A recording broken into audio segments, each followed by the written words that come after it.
Hey guys, welcome back to Evolve or Die. I know it's been a while, but essentially the focus of today's video is just a little update of my personal top 3 crypto picks for the rest of the year. I am going to make an extensive video about my top projects for the long term. But today we're really going to focus on like the top 3 that I feel are going to have the biggest rallies going into the beginning of 2022. So Bitcoin and Ethereum, of course, these are our stable digital currencies. And I really have a new perspective when it comes to Ethereum, taking into account like its network capabilities, the NFT digital gold rush that we're seeing right now.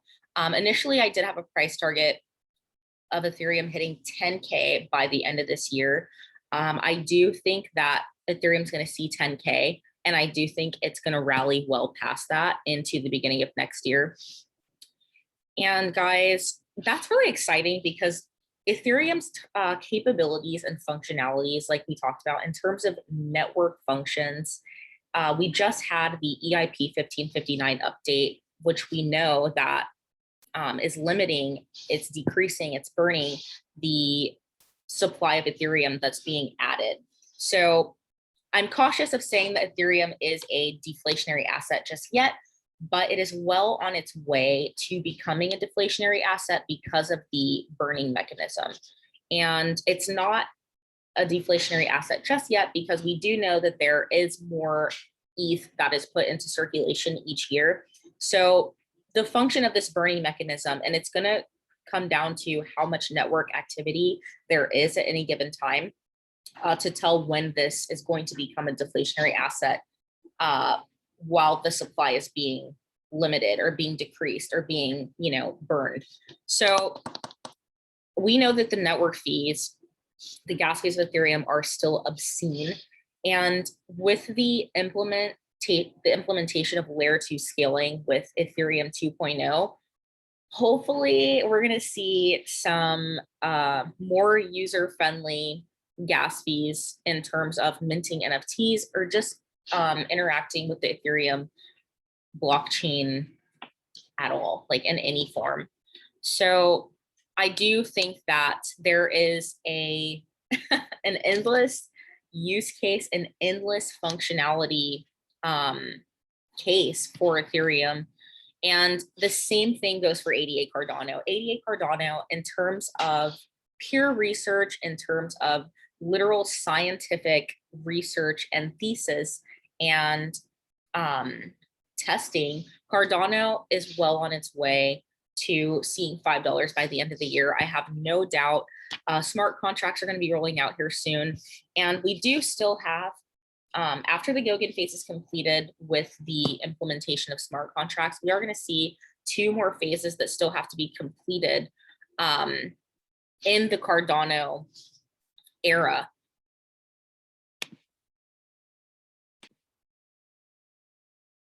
So as you guys know, we still have Basho and Voltaire phases left. And that's going to bring Cardano scalability. And that's also going to bring, with the Voltaire, that's the last phase, that's going to bring our governance. So Cardano still has so much growth, even though it already has so much functionality and so many use cases right now as we speak. So Cardano, I'm really excited about the future of ADA. Charles Hodgkinson is a brilliant human being, and the team that's behind the IOHK Foundation is brilliant as well. And Bitcoin, let's talk about Bitcoin. So guys, Bitcoin, I have not lost faith in Bitcoin by any means. Bitcoin is not done rallying. There are a lot of analysts, Kathy Woods, for instance, who have price targets of the long term at 500K for Bitcoin. So we're going to see, I think, with a lot of talk about potential Ethereum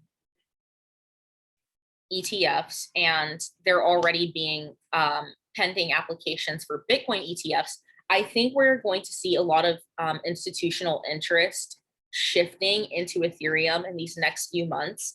And I think we're going to see a slow cycle back into Bitcoin.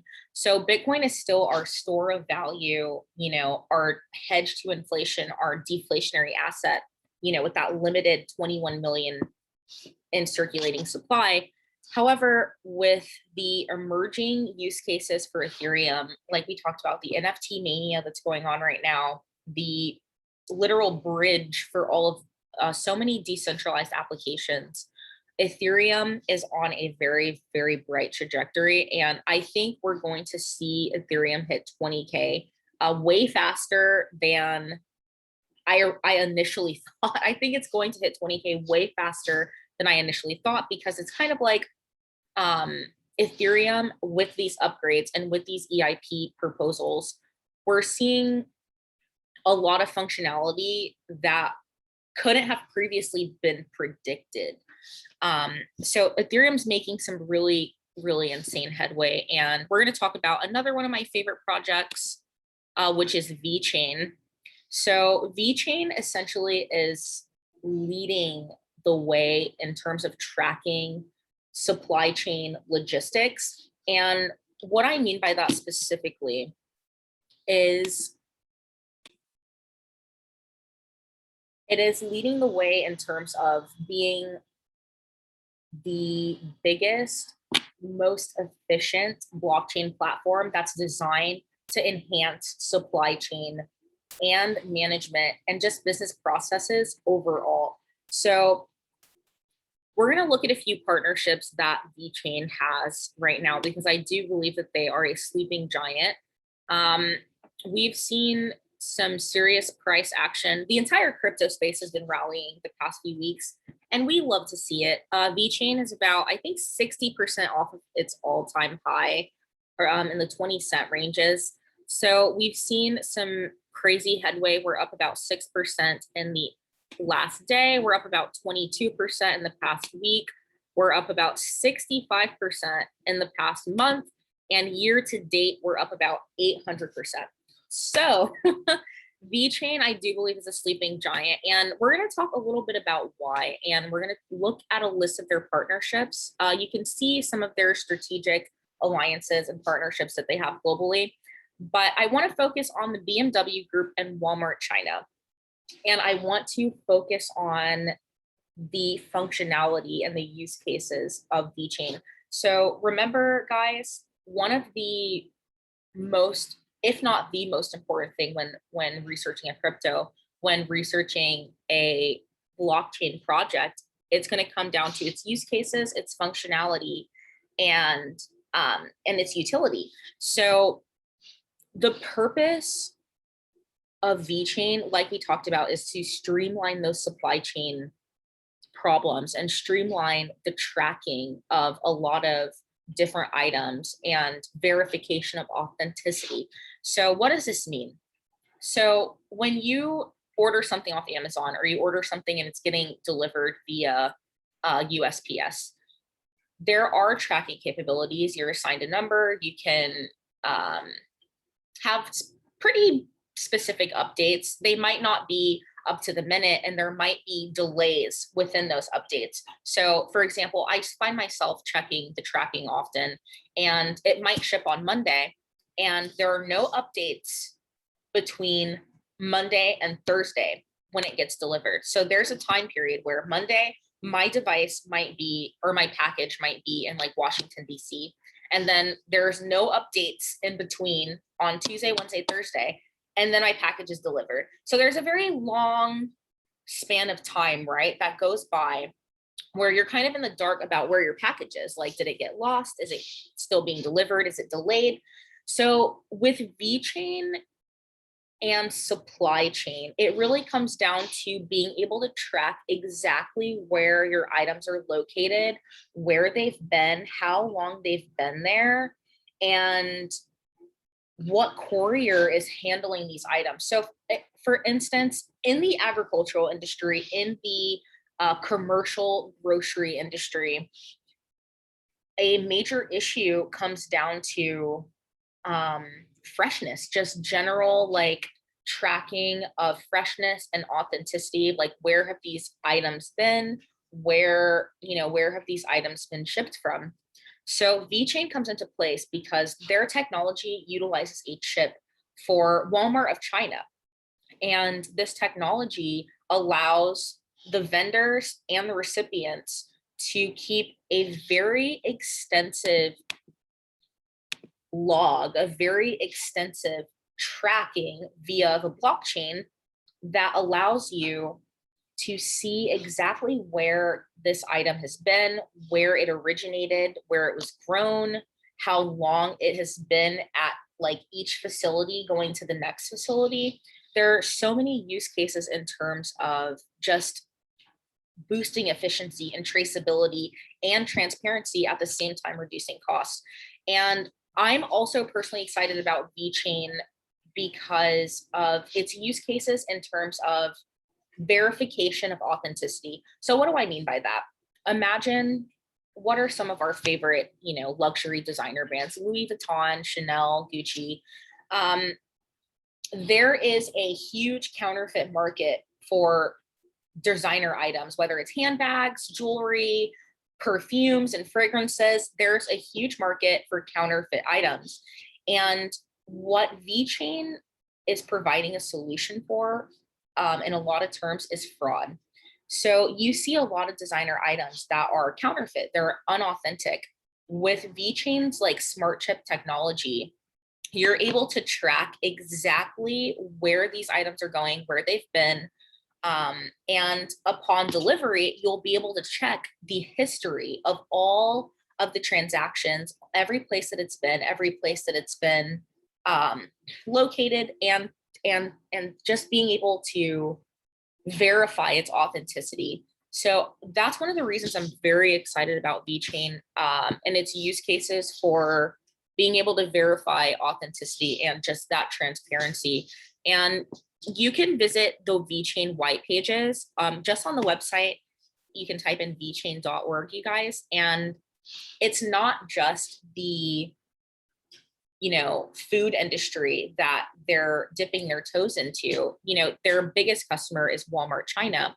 However, they do have a partnership with BMW Group, which is really exciting because, again, just think of the assembling of a car. Think of the process of assembling a vehicle. Many of the parts come from a lot of different places. So as these parts are getting delivered, as they're in transit, as they're coming from who knows where, and there's this bridge of time that isn't accounted for while these items are being transited from one place to another. So the solution to this problem, to like deter parts getting mixed up or deter parts getting labeled as authentic when they may not necessarily be authentic, and being able to track like every single input, every single material input, and each location that it's been, where it's coming from, where it was manufactured, where the inputs were manufactured. It's a really, really intricate, invaluable system that they're creating, and their solutions reach really deep. Like we talked about, they're not just in the food or luxury designer brands. They're in the digital carbon ecosystem, consumer confidence index. We're in the automobile industry. We're in retail. We're in just logistics in general, and digital content distribution. And we already talked about agriculture and just document management. So the solutions and use cases that Vechain offers in terms of just efficiency and transparency, it's really, really exciting. They're on a great trajectory. I do think they are a sleeping giant. I'm currently not holding any at the moment, unfortunately.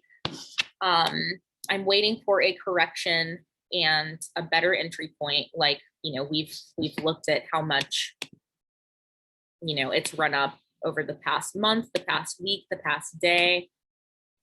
So that's one of the rookie mistakes, guys. Don't have fear of missing out. Don't be nervous that you're not going to be able to get into a crypto project or even a stock. Wait for that correction. Like, don't buy at the peak, and when there's a massive sell-off, you're kind of left holding the bag. So yeah, guys, that pretty much sums up my video for today. Like I said, Vechain, Ethereum, Cardano, and Bitcoin are like, the brightest futures that I see leading up into 2022. And I'm really excited about these. I do think Solana also is going to keep rallying. They have some great use cases, some great decentralized apps that we can use on their network. I'm not personally holding Solana. I do think a lot of its price action has been like a lot of FOMO, a lot of hype, and I'm not personally holding it, but I don't think it's done rallying for the year. And that pretty much sums up everything, guys. I'm gonna leave a link to my social medias down below if you guys want to stay pretty involved during the week. I am pretty active over on Instagram. So yeah, guys, keep evolving. And I'm gonna have, like we talked about, a video about the cybersecurity companies that I think are going to be holding society up, propelling society forward in the upcoming years. Because with the adoption of crypto, like we talked about, you guys, we're gonna see a lot more ransomware attacks. I hate to say it. Nobody likes to bring the rain cloud over crypto, but there are a lot of problems that come along with progress, that come along with forward thinking, and come along with solutions. And the next generation of crypto projects, the next generation of cybersecurity companies, or already existing cybersecurity companies, are going to provide solutions to a lot of those problems that we're seeing, and a lot of the problems that are going to emerge. So there's always going to be new problems. There's always going to be new issues. But the great thing is there's always going to be emerging companies that are combating these problems. There's always going to be bright minds that are emerging with solutions to the problems, solutions to problems that don't even exist yet. So that's what the focus of this channel is, guys. We're here to evolve, and it'll be interesting to see what does happen in the next few months. I am going to have a video as well about an impending stock market correction. I do think it's coming pretty soon. Historically, September is the worst performance month for the stock market. So we're going to see what happens here soon, especially with Jerome Powell announcing that we're going to see some tapering soon. We're going to see the end of quantitative easing. We're going to see them turning off the money printer soon. So it'll be interesting to see what happens in terms of the legislation when Congress comes back on the 20th of September, in terms of the crypto provisions that are included in that infrastructure bill that's going to be up for debate. And it's just going to be really interesting to see what unfolds, because we could see a deep correction if this legislation gets passed, or we could also see, we could see a continuing rally because of the impending market correction. So we might see people fleeing the stock market in fear of inflation and in fear of a correction because of the rates potentially going up due to that tapering that we talked about. So it's going to be the end of quantitative easing, which means that the hedgies are not going to be able to borrow money at such low rates. Their margin rates, I'm sure, are going to increase, which means that the margin levels that they're playing with are most likely going to go down. And when that happens, I'm almost positive we're going to see a correction. And it's unknown right now, like what effect that's going to have on the crypto space. Is the crypto space going to keep rallying in combat to fears of inflation in the stock market, or are we going to see, that legislation being passed, and are we going to see a correction in the crypto market? So I'm going to keep you guys pretty updated. We are, we're here to make money. This is not financial advice though. None of this is financial advice. I'm not a financial advisor. These are just my own personal crypto picks, and I'm super bullish about them, guys. And there's a lot of reasons. There are a lot of influencing factors that go into price movement and volatility. So guys, that's pretty much it for today. And I'm going to keep you guys updated. Until next time, you guys, keep evolving.